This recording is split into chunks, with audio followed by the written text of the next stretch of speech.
Tom Corley spent 3 years interviewing 233 wealthy people and 128 people who had nothing. What he found was uncomfortable. 81% of the wealthy did something every Sunday that almost nobody else did. Something so simple it should be illegal to ignore. But here's what made it interesting. It wasn't what they did, it was what that habit revealed about how they saw time, money, and their own life differently from everyone else. Meet James. James makes good money, better money than most people he knows. And every Monday morning, James wakes up feeling like he is already behind. Like the week started without him. Like everyone else got a head start he never got. He just doesn't know why yet. James spends his Sundays the way most people do. He sleeps in, watches something, orders food, maybe meets a friend. By evening, he feels a low hum of anxiety about the week ahead, so he watches something else to drown it out. He tells himself he deserves the rest. He worked hard all week. Sunday is his day. And he is right. He did work hard. He does deserve rest. But while James is recovering from last week, somebody else is already building next week.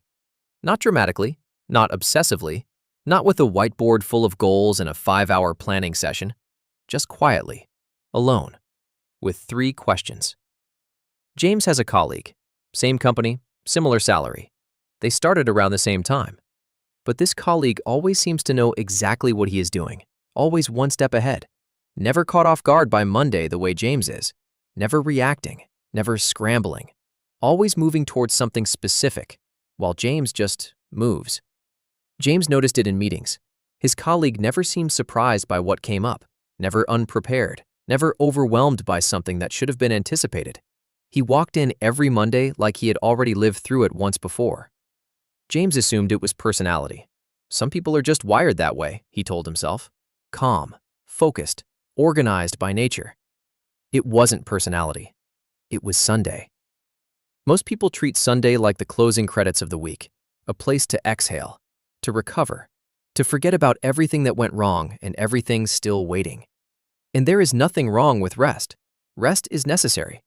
But there is a difference between rest that restores you and rest that just delays the same week from happening again. What James's colleague understood, and what the wealthy people in Corley's study understood, is that Sunday is not the end of anything. It is the most powerful, unused hour of the entire week. Because it is the only hour that belongs completely to you before the world starts making demands again. Here is what the wealthy people in Corley's study did every single Sunday that the struggling ones almost never did. They sat down, alone, quietly, no phone, no distraction, and they asked themselves 3 questions. What worked this week? What cost me this week? What will I do differently next week? That is it. No complicated system, no expensive journal, no guru required.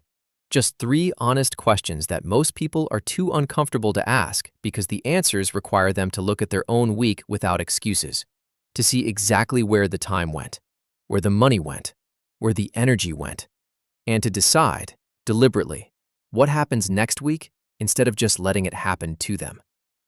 James's colleague did this every Sunday in about 20 minutes, sitting at his kitchen table with a cup of coffee before anyone else in the house was awake. James spent those same 20 minutes watching one more episode of something he won't remember next month. That gap, 20 minutes on a Sunday, compounded quietly over years into 2 completely different financial lives. The rich don't have more hours than you. They just decided that Sunday belongs to next week, not last week. Start this Sunday. 3 questions, 20 minutes. It should be illegal to ignore.